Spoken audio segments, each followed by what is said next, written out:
ഈശോ മിശിഹായ്ക്ക് സ്തുതിയായിരിക്കട്ടെ. പുൽക്കൂട്ടിലേക്കൊരു തീർത്ഥയാത്ര. ഡിസംബർ 22 മാർ യൗസേപ്പ് പിതാവിനോടൊപ്പമുള്ള തീർത്ഥയാത്ര.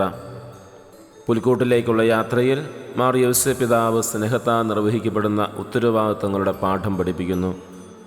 ഉണ്ണീശോയുടെ വളർത്തുപിതാവാകുവാൻ സമ്മതിച്ച ആദ്യ നിമിഷം മുതൽ മാർ യൗസേപ്പ് കടന്നു പോകേണ്ടി വന്ന വഴികൾ എത്രയോ ക്ലേശകരമായിരുന്നു. മറിയത്തെ ഭാര്യയായി സ്വീകരിക്കാൻ ശങ്കിക്കേണ്ട എന്ന ദൂതൻ്റെ മൊഴി കേട്ട നിമിഷം മുതൽ ദൈവം പറഞ്ഞതുപോലെ പ്രവർത്തിച്ചവനാണ് യൗസേപ്പ് പിതാവ്. ഈജിപ്തിലേക്ക് പലായനം ചെയ്യാൻ നിർദ്ദേശം ലഭിച്ചപ്പോൾ അവൻ ഉണർന്ന് ശിശുവിനെയും അമ്മയെയും കൂട്ടി ആ രാത്രിയിൽ തന്നെ ഈജിപ്തിലേക്ക് പോയി എന്ന് വചനം പറയുന്നു.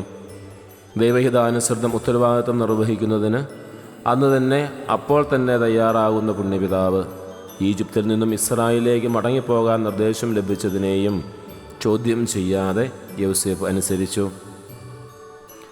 യാത്രകളിലെല്ലാം മാർ യൗസേപ്പ് അനുഭവിച്ച കഷ്ടതകൾക്ക് എത്രയോ ആഴമുണ്ട്.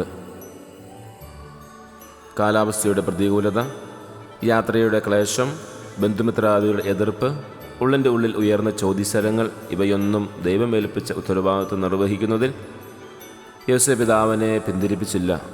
നമ്മുടെയും ജീവിത ഉത്തരവാദിത്തങ്ങളിൽ ദൈവഹിതപ്രകാരം അധ്വാനിക്കുന്നതിൽ നിന്നും നമുക്കും അല്പം പോലും പിന്മാറാതിരിക്കാം.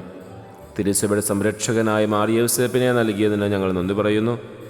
യൗസേപ്പ് പിതാവിനെ പോലെ ഞങ്ങളുടെയും സംരക്ഷണത്തിന് ഏൽപ്പിക്കപ്പെട്ടവർക്കായി നിസ്വാർത്ഥമായി അധ്വാനിക്കുവാൻ ബലം നൽകണമേ. തോബിത്തിൻ്റെ പുസ്തകം 4-ാം അധ്യായം 19-ാം വാക്യത്തിൽ നാം വായിക്കുന്നു: മകനെ, എൻ്റെ കൽപ്പനകൾ അനുസ്മരിക്കുക, അവ നിൻ്റെ മനസ്സിൽ നിന്നും മാഞ്ഞു പോകുവാൻ അനുവദിക്കരുത്.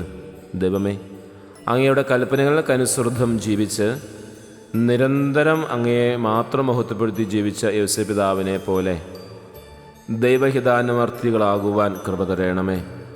ഉത്തരവാദിത്തങ്ങളുടെ ക്ലേശങ്ങളെ അങ്ങയോട് ചേർന്ന് ഞങ്ങളും സ്വീകരിക്കട്ടെ. ആമേൻ.